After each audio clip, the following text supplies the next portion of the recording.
You're listening to The Hikam with Shaykh Zahir Bacchus of the Lotri Foundation.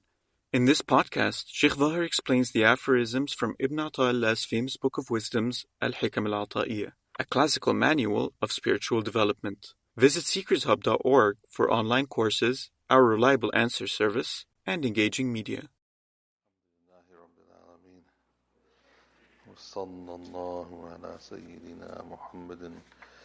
وعلى آله وصحبه وسلم. اللهم علمنا ما ينفعنا وانفعنا بما علمتنا وزدنا علما بفضلك وصلى الله على سيدنا محمد وعلى آله وصحبه وسلم. آمين. So we've been doing this book called The Hikam of Shaykh Ibn Ata'illah, this scholar of knowledge from the 13th century in Upper Egypt. He's from Iskandariya, from Alexandria, and he had Allah subhanahu wa ta'ala had blessed him with a lot of knowledge and a lot of access to some of the great scholars of his time to study with, to sit with, to get good companionship with. And so he was a scholar of fiqh, jurisprudence, but also a scholar of Quran. But what he's most famous for is his books and his teachings on Tazkiyat al-Nafs, on the training of the self or spirituality, ihsan. And so we've been covering this particular book of his called The Hikam. Is a book of statements or sayings in which he, in his own unique way, is interpreting Quranic ayahs sometimes and sometimes hadith about how the person should look at Allah subhanahu wa ta'ala and his relationship with his Lord. How should the person look at his relationship with his Lord in order to move closer to Allah subhanahu wa ta'ala? As Allah subhanahu wa ta'ala says to the believers that your wealth nor your children are going to come to avail you or benefit you except the one who comes to Allah subhanahu wa ta'ala with a pure heart. La yanfu mal wa la bunun illa man atallahi bil qalbin salim.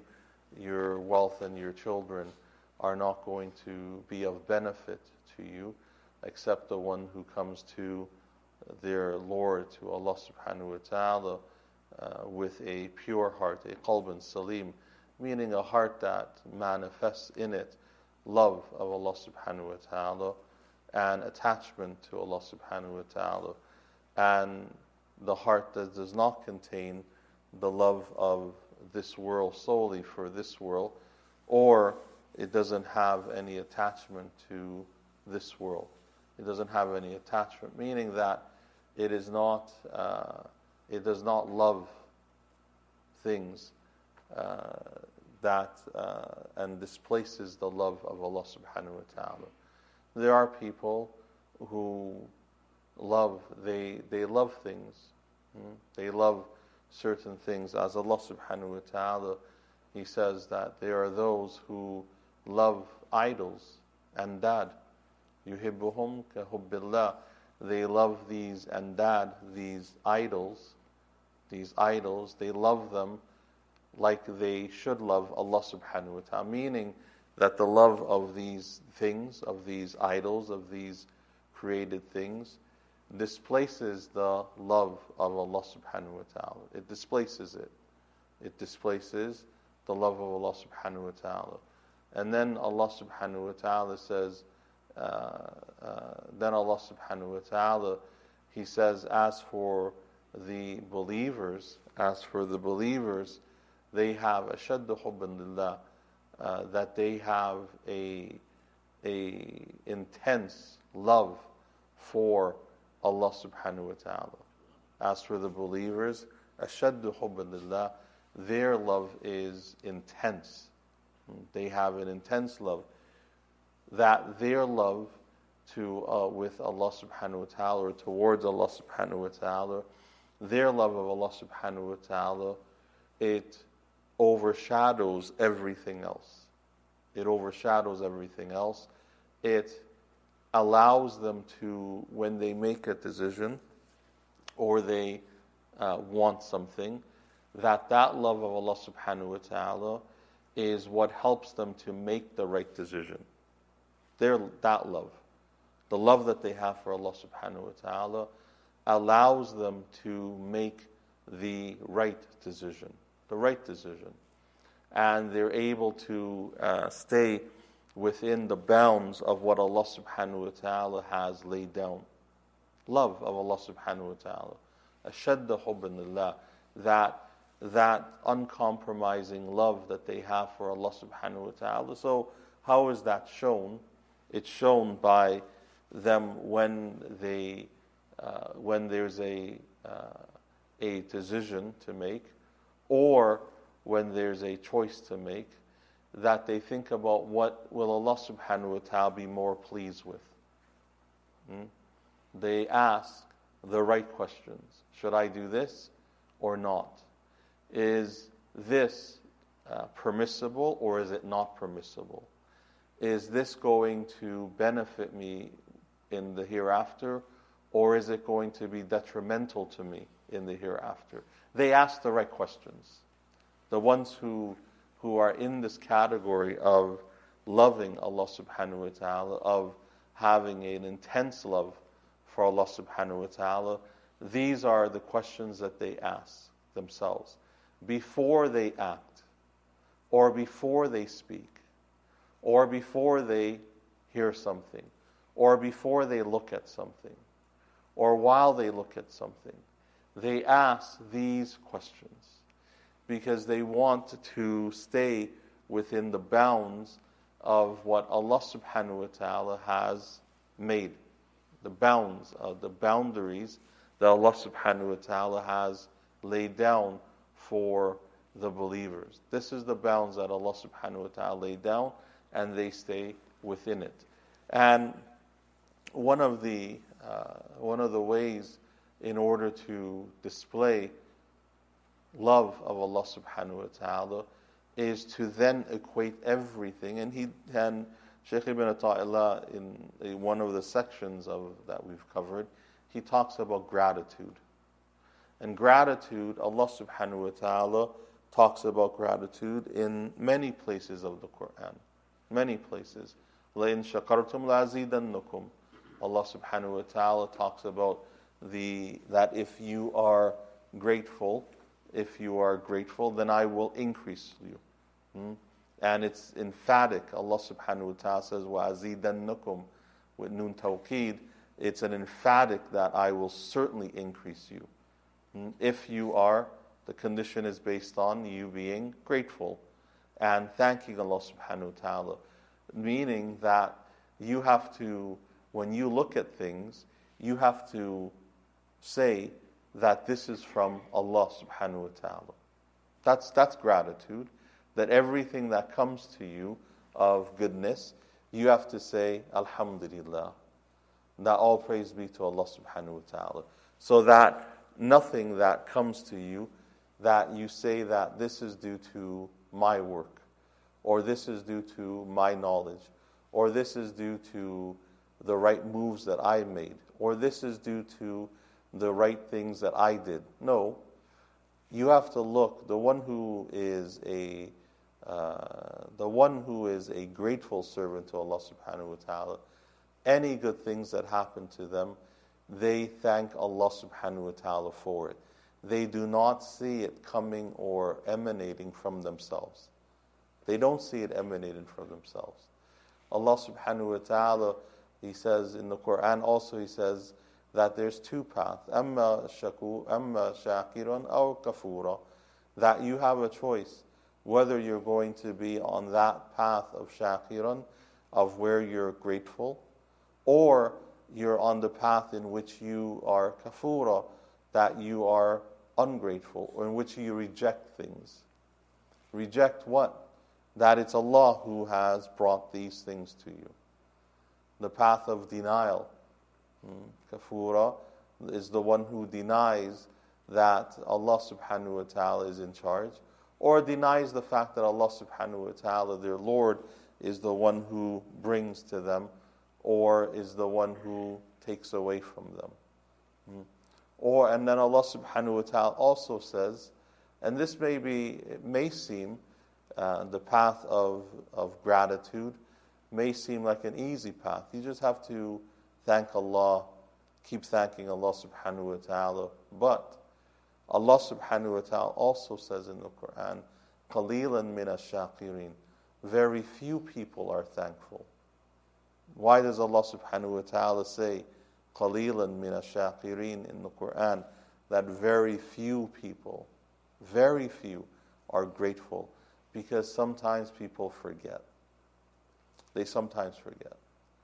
They work hard, they keep earning, they're able to afford things and dunya, and what happens is they see themselves as the one who is getting the success. The success, they see it coming from their work, their intelligence, their degree, their themselves. They see it coming from themselves. So they forget that it's Allah subhanahu wa ta'ala who brought it. And so they do not offer full gratitude to Allah subhanahu wa ta'ala. They do not offer it. And so they don't become in that state of thankfulness or the state of gratitude. And so Allah subhanahu wa ta'ala says, "What قَلِيلًا مِنَ الشَّاكِرِينَ." So many people reject Allah subhanahu wa ta'ala. So many people. And they reject Allah subhanahu wa ta'ala, thinking that they are the ones who are in charge of their own affairs. That it's them who are guiding themselves, or that it's them through their power, or through their what they have or what they possess, that they are the ones who are guiding. And so this path that Allah subhanahu wa ta'ala has laid down for the believers is a path that necessarily have to be one of gratitude. Has to be one of gratitude. And so when one is thankful to Allah subhanahu wa ta'ala, this is the way to increase one's love of Allah subhanahu wa ta'ala, and it's also one of the ways to increase and to keep the closeness, wanting closeness to Allah subhanahu wa ta'ala. And this is what the believer should always remind themselves of. What should the believers remind themselves of? That it's Allah subhanahu wa ta'ala who's in charge. It's Allah subhanahu wa ta'ala. As we read in the Quran, وَمَكَرُوا وَمَكْرُ اللَّهِ وَاللَّهُ خَيْرُ الْمَاكِرِينَ, that they plan, people plan, and Allah plans. But Allah is the best of planners. This is what Allah subhanahu wa ta'ala tells us in the Quran, that Allah subhanahu wa ta'ala is the one who is in charge. Allah subhanahu wa ta'ala is in charge. And if we contemplate that Allah subhanahu wa ta'ala is in charge of everything, then, and only then, can we, when good things happen, can we thank Allah subhanahu wa ta'ala. And when things do not go our way, then we have patience with Allah subhanahu wa ta'ala. We have patience, knowing that it's Allah subhanahu wa ta'ala who brought it to us, and knowing that it's Allah subhanahu wa ta'ala who will remove it from us. It's Allah subhanahu wa ta'ala who will remove it. And the servant has to do two things: ask for it to be removed and remain patient. Ask for it to be removed and remain patient. Patient in what? Patient in your worship. Patient in your worship. Continue your worship. Increase in your worship. Desiring that through it, that Allah subhanahu wa ta'ala will remove the bala, the difficulty. And so, love of Allah subhanahu wa ta'ala can be manifested in many different ways. The servant can show Allah subhanahu wa ta'ala their love of Him in many, many different ways. In many different ways. Either through the way of thankful Him when things are going well and you're living in prosperity, or by having patience in adversity and continuing with one's worship of Allah subhanahu wa ta'ala and not changing one's worship when one has adversity. And so this is what we've been covering. This is what we've been covering.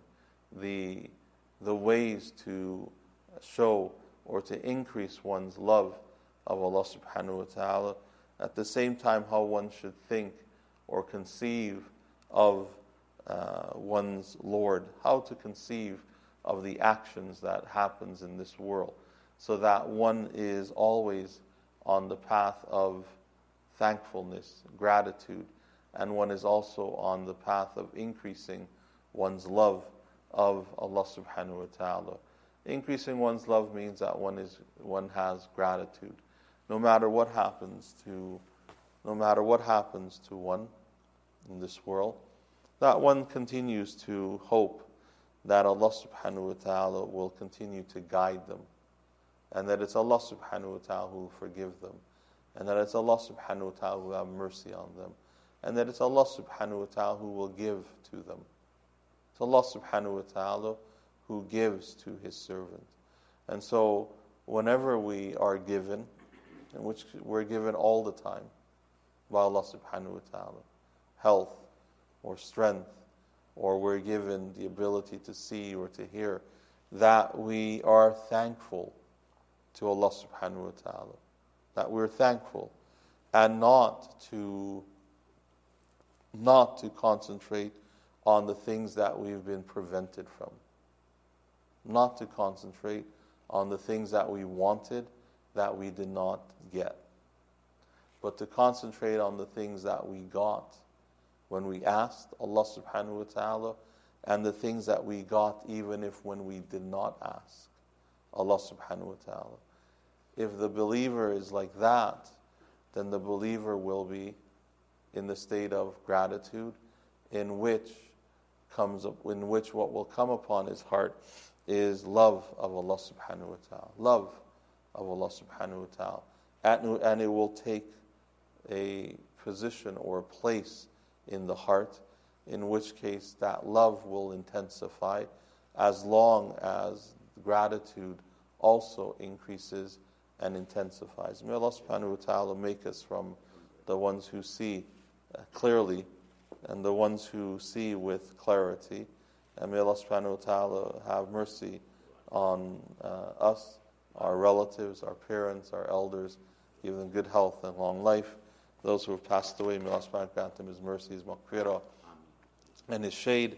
May Allah subhanahu wa ta'ala help us and guide us, forgive us, protect our children, keep them on a straight path. May Allah subhanahu wa ta'ala grant them success in this world and next world.